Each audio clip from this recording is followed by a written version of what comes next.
Welcome to our channel. Today we how to use Shopify for online store management, full guide step by step clearly. To start managing your online store with Shopify, first, go to the Shopify website. Create an account by entering your email address, password, and store name.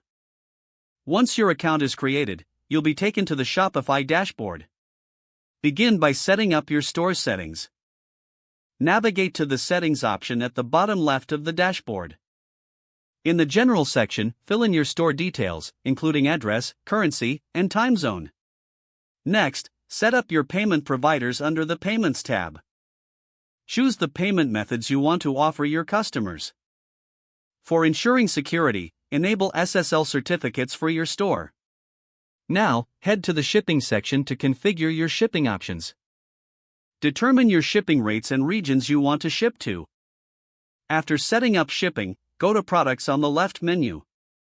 Click on Add Product to create your first product listing.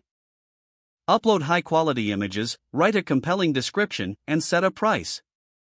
Ensure you're entering accurate inventory details for efficient stock management. Once your product is ready, click Save to publish it to your store. Next, customize your store's theme. Go to the Online Store section and select Themes. Choose a theme that fits your brand aesthetic and click Customize. You can tailor the colors, fonts, and layouts. Preview your changes before publishing them live.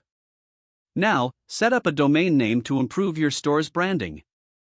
Visit the Domains section to buy a new domain or connect an existing one. To enhance your store's functionality, explore the Apps section. Search for and install apps that fit your business needs, like email marketing or inventory management tools. After getting everything set up, review your store thoroughly. Make sure all links, images, and product information are correct. To launch your store, go back to the dashboard and remove any password protection. Once this is done, your Shopify store is live for customers to visit.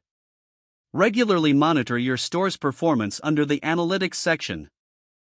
Don't forget to like this video and subscribe to our channel for more step-by-step tech guides.